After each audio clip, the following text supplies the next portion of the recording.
cette 6e audition programmatique, cette fois une audition programmatique sur la culture et plus précisément sur l'art du spectacle, le spectacle vivant. Et donc on est avec Hélène Barillot et Lucille Chenet. Donc Hélène Barillot et Lucille Chenet. Hélène Barillot qui est membre de l'association du Bourdon et des Plumes, qui est l'association qui organise le festival du bitume et des plumes depuis 2014, mais pas en 2019, donc on y reviendra plus tard. Et Lucille Chenet qui est membre de l'association L'Agité, qui fait de l'accompagnement de projets artistiques. Donc on va parler de théâtre, de spectacle vivant, et puis peut-être aussi de ce qu'on peut faire dans l'espace public éventuellement. On va voir ça. Déjà, première question, est-ce que vous pourriez un petit peu nous dire si à Besançon ça va bien en termes culturels? Est-ce qu'on joue pleinement notre rôle de capitale culturelle de la Franche-Comté ou pas? Alors ce qu'on disait, à Besançon, on est quand même bien loti en termes de structure, d'institution. On a ce qu'il faut. On a un CDN, une scène nationale, une SMAC. Ce sont des structures labellisées par l'État. Donc c'est 3 grosses structures comme ça dans une ville comme Besançon. C'est une ville culturelle où ça bouge, où il y a un vivier de compagnie assez fort en théâtre, danse, art de la rue, qui est assez représentatif d'une ville qui bouge au niveau culturel. Et alors du coup, je vais être obligée de vous faire préciser CDN et SMAC, si c'est pas forcément évident pour tout le monde. Donc... alors CDN, c'est le Centre Dramatique National, et la SMAC, la scène de musique actuelle. D'accord. Donc c'est la Rodia. Ok.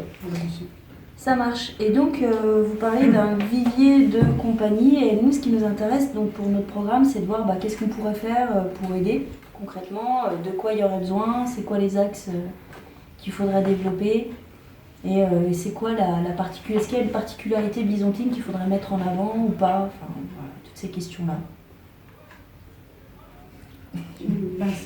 Ouais, du coup, en effet, il y a beaucoup de compagnies, elles sont plutôt, c'est des compagnies qui sont aidées, qui sont actives qui tournent au niveau national, et c'est vrai qu'il y a quand même une particularité, c'est qu'on joue très peu chez nous en tant que compagnie, et c'est quand même dommage parce que du coup, on a tout un public qu'on façonne à force sur aussi des ateliers, des actions culturelles quand on fait à Besançon, mais c'est vrai qu'au niveau des spectacles, on a plus de mal à jouer, et je pense que ça relève aussi que on a soit les grosses institutions qui font beaucoup tournées nationales, mais on a moins le réseau médian, comme on disait, le réseau intermédiaire, soit des plus petites salles où justement on a quand même, grâce au bitume et plumes, plus d'espace pour accueillir toutes ces compagnies-là qui peuvent se produire à Besançon, et c'est pour ça que ce festival prend de l'ampleur et de l'importance sur le soutien de ces compagnies-là.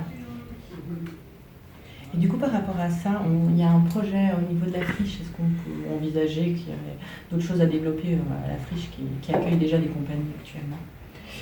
Oui, la friche artistique, c'est un lieu municipal qui loge des compagnies, qui met à disposition des bureaux, avec des studios de répétition théâtre et danse.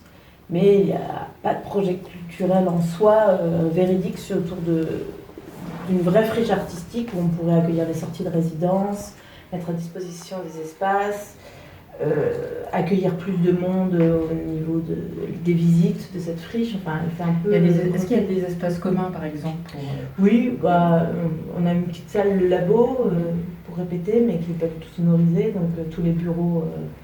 il faut évidemment mettre des moyens pour que cette friche devienne un outil pertinent. Ouais. Une vraie salle de répétition. Oui, des vraies salles de répétition. Puis il y a la halle qui est tout derrière, qui aussi appartient à ce bâtiment, qui est complètement vide et qui peut être un vrai espace et pour les arts de la rue, pour des résidences, et pour de l'accueil de spectacles, d'événements. Enfin, on peut vraiment accueillir tout type. C'est vrai que, alors pour avoir vu d'autres villes, généralement quand on parle de friches culturelles ou artistiques, c'est généralement des lieux qui sont beaucoup plus ouverts et vivants. Moi, il y en a dans quasiment toutes les villes, de ces espaces qu'on dit friches avec des bureaux, et c'est vrai qu'à Besançon, je pense qu'il n'y a pas beaucoup de monde, même qui savent où elle est. Donc elle est où et comment ça se fait que on ne sait pas que ce truc-là existe, et il n'y a vraiment rien d'ouvert sur le public à cet endroit-là, où il y a quand même des trucs, et qu'est-ce qu'il faudrait faire pour en faire un lieu un peu plus vivant et dynamique? Où elle est située, alors c'est avenue de Chardonnay. Juste après la rivière, au bord du Doubs. Et puis, toi, tu travailles. Ouais. Plus... Ce qui serait super, c'est d'en faire qu'il puisse avoir un café associatif, où le soir ça puisse ouvert lors des sorties de résidence, où on peut accueillir du public, où on peut faire des actions culturelles. Les illustrateurs, les graphistes de Super Senior et l'association Justice ils sont aussi là-bas en art plastique, et c'est super intéressant de mélanger aussi le spectacle vivant et les arts plastiques. Mélanger aussi le citoyen et ouvrir sur les autres cultures. Je pense faire des choses aussi avec la Rodia. On pourrait créer plein de partenariats. Il y a un énorme terrain vague, espace vide où on pourra accueillir aussi.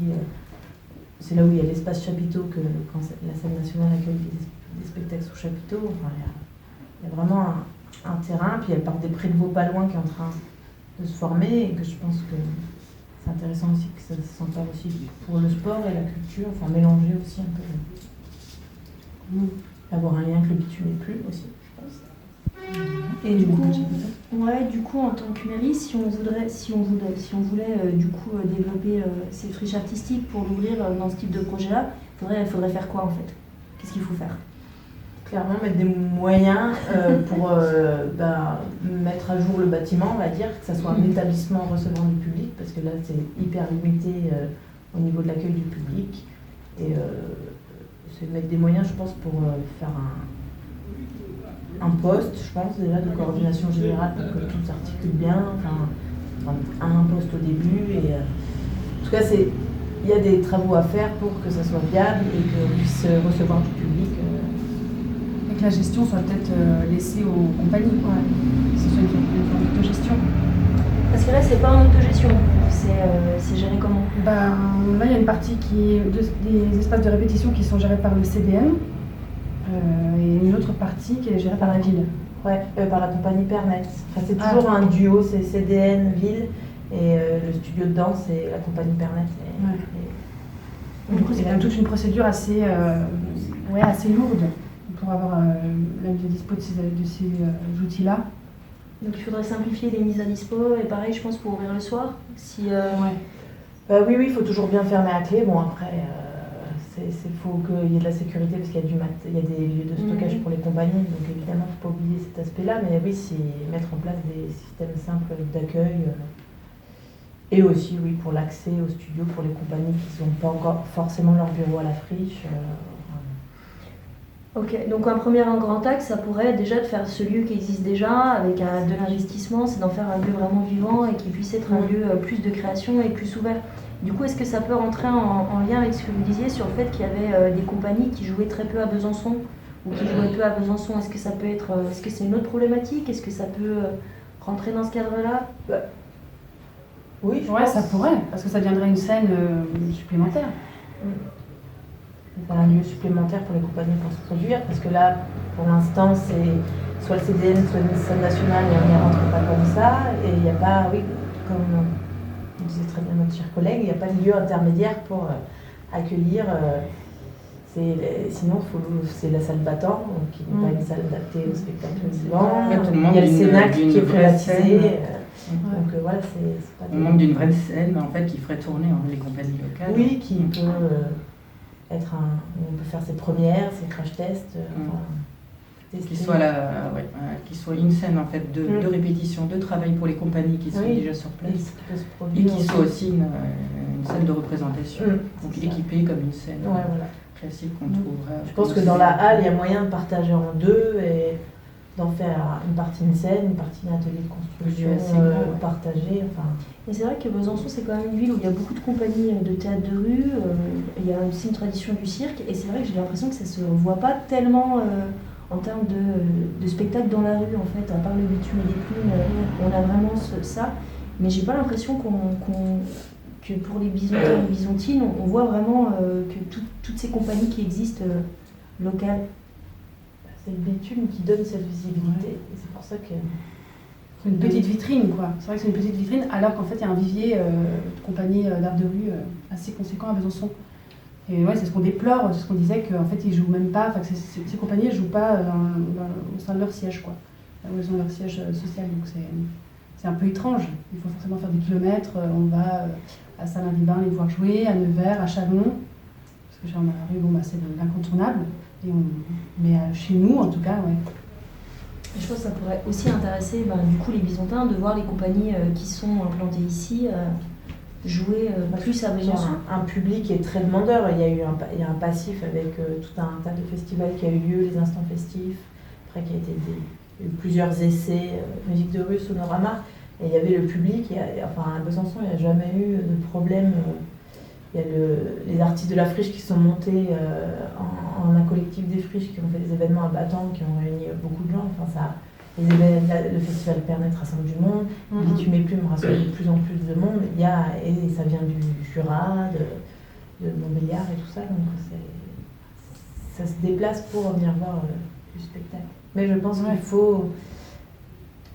Oui, c'est parler du bitume et l'importance que peut prendre le bitume aussi dans cet espace de diffusion pour les compagnies des arts de la rue. Et pour le festival du bitume et des plumes, c'est quand même beaucoup de compagnies locales. Notre programmation, elle est à 80% locale. Bon, de toute façon, c'était le but dans les statuts de l'association, c'est aussi de mettre en avant toute la création émergente et locale. Donc, c'est quelque chose, on tient vraiment à ce principe-là. Et puis surtout que c'est facile en fait de respecter ce principe parce qu'il y a tout ce qu'il faut à Besançon. Donc oui, ça marche bien. Et surtout, c'est vrai que le public, c'est des compagnies qu'ils aiment bien suivre quand il y a eu des sorties de résidence et qu'ensuite ça joue bitume. Soit le spectacle est encore un peu fragile, donc avant d'aller peut-être à Chalon, de vraiment faire la tournée des plus grands festivals, boum, il y a il y a la session intermédiaire, festival du bitume et des plumes. Ça marche bien. On a eu beaucoup de spectacles un peu en crash test. Mais en plus, on a un public hyper bienveillant. Mais ça, j'ai l'impression, par contre, c'est Besançon. J'ai l'impression que les gens sont bienveillants et accueillent les propositions artistiques avec bienveillance. Et puis, c'est un festival qui a toujours été inscrit aussi dans la vie du quartier, à la place du Jura. Et en fait, il y a quand même un peu cette mouvance où tous les habitants vivent en même temps que tout le festival. Ça regroupe beaucoup les valeurs des arts de la rue aussi, d'être proche du citoyen, pas de discrimination de population. Tout le monde peut venir, la gratuité est très importante là-dedans. On aime bien la gratuité aussi.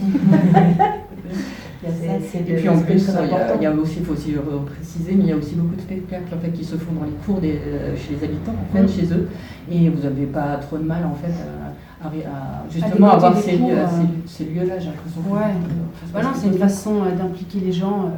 Soit en étant un peu acteurs du festival, ils mettent à dispo la cour de chez eux. Et après, s'ils veulent prêter plus main forte, là, ils bénévolent le temps du festival.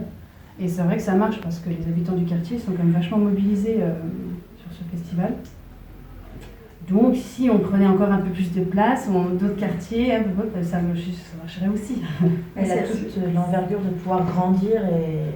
Mais ça, c'est comme dans tous les festivals, c'est une ville qui soutient en premier lieu. Pour un festival comme ça. Ça a eu lieu l'année dernière. J'ai vu qu'il y avait des posts sur Facebook. Est-ce qu'on va le faire? Est-ce qu'on va pas le faire? Est-ce qu'on a l'énergie pour? Est-ce qu'on a les fonds pour? Donc, de toute façon, on n'a jamais vraiment de trésorerie, donc non. On n'avait pas vraiment les fonds pour signer. Et puis, on n'était pas plus soutenus. En fait, on aurait voulu. C'était un peu l'édition. Le fait d'annuler comme ça l'édition 2019 du bitume, c'est aussi une sorte d'appel à l'aide et de dire aux institutions. À nos subventionneurs, là, on ne peut plus faire de briques et de broc, c'est trop du bricolage. Il faudrait que vous nous souteniez plus financièrement, surtout. Et donc, c'est une espèce d'édition, une sorte d'électrochoc, un petit peu. Et c'est aussi un spectacle, du coup, c'est un festival en fait, qui a quand même 5 ans d'existence, et puis du coup qui grandit de plus en plus. Là, cette année, la dernière édition, vous aviez 5000 personnes, c'est ça? Ouais, on a toujours du mal un peu à mesurer l'ampleur un peu de l'événement, mais on estime que oui, il y a plus de 5000 personnes qui gravitent sur les 3 jours de festival. Et pour un festival qui grossit, c'est un peu aussi logique que si la ville veut supporter et vraiment promouvoir en fait le spectacle de rue, c'est aussi de donner des subventions conséquentes aussi. Aussi pour avoir plus d'espace, parce que là du coup les cours c'est quand même un espace restreint, donc les gens c'est complet très vite, c'est très vite rempli au niveau de sécurité, donc plus ça grandit, plus il va y avoir d'espace, de spectacles en même temps et des personnes qui viennent encore plus parce qu'ils savent qu'il y a assez de spectacles en même temps aussi pour voir. Alors, une dernière question, c'est sur les missions d'artistes. Et notamment parce que quand il y a des subventions publiques qui sont attribuées, c'est vrai que souvent les mairies où les politiques ont tendance à aussi attribuer comme une sorte de contrepartie, une mission sociale aux artistes, notamment dans les quartiers, ou de médiation, presque un rôle de médiation. Et vous, comment vous voyez ça? Et quelle pensée vous avez là-dessus, sur les subventions, sur le rôle social que vous pouvez avoir? Vas-y, parce que... Je pense qu'il existe de tout en fait. Il y a des compagnies qui ont, enfin c'est pour ça qu'il faut bien séparer les actions culturelles de la création. Quand on crée un spectacle et il n'y a pas forcément derrière de la médiation culturelle par rapport au spectacle. Enfin c'est pas une obligation. Mais après il y a plein d'artistes qui proposent des projets d'action culturelle. Il faut être à l'écoute de leur projet plus que rentrer dans des critères de normes comme propose la DRAC, où il faut absolument faire tant d'ateliers dans les écoles. Enfin, venir juste faire un atelier pendant 2 heures dans une école, quel est le sens? Il faut construire un projet plus global autour d'une thématique, autour d'un artiste qui vient plusieurs fois et qui ne vient pas juste donner 2 heures de théâtre en atelier. Et c'est vraiment ça qu'il faut développer et travailler aussi avec les autres associations qui sont plus... Mais ça se fait, hein, ça existe, mais je pense qu'il faut aller vraiment dans ce sens-là. Est-ce que l'État a plus tendance à ramener à des critères d'évaluation, donc un peu moins de rentabilité et un peu plus de projet à long terme? Parce que la culture, qu'on se le dise, n'est pas rentable et ne le sera jamais. D'accord. Alors peut-être pour résumer, donc il y a la friche culturelle qu'il faudrait développer, ouvrir, et investir à cet endroit-là, parce que ça pourrait permettre aussi d'avoir ce lieu intermédiaire pour que les artistes byzantins puissent jouer plus régulièrement au pays, travailler au pays, y compris pour les artistes. Il y a le bitume et des plumes qui pourrait prendre beaucoup plus d'ampleur et qui pourrait être un pôle de rayonnement à Besançon, mais aussi pour les compagnies byzantines. Est-ce que ça peut même permettre aux compagnies byzantines de rayonner un peu plus après en dehors ou pas? Si ce type de festival, ça prend un peu d'ampleur. Bien sûr, parce qu'il y a les professionnels, enfin les autres festivals de la région qui viennent voir en tout cas au bitume et plumes des spectacles et qui se disent peut-être je vais le programmer chez moi, enfin je vais le faire chez moi. Ça a eu tous ces petits festivals qui se développent, qui commencent à avoir une notoriété aussi, et ça, même des fois des gens se déplacent de plus loin parce qu'ils se disent là c'est à 1h30 de chez moi, Besançon c'est pas loin, je peux venir, et c'est sûr que ça donne une visibilité indéniable aux compagnies. Ok, merci. Donc on va peut-être arrêter là, ça te va? Ça vous va? Vous voulez rajouter quelque chose? Non. Donc on va s'arrêter là pour cette 6e audition programmatique sur Un Point Culture. Et donc on va garder les propositions pour les intégrer dans notre programme. Et puis si ça vous intéresse, vous pouvez partager et en parler autour de vous. Voilà, merci.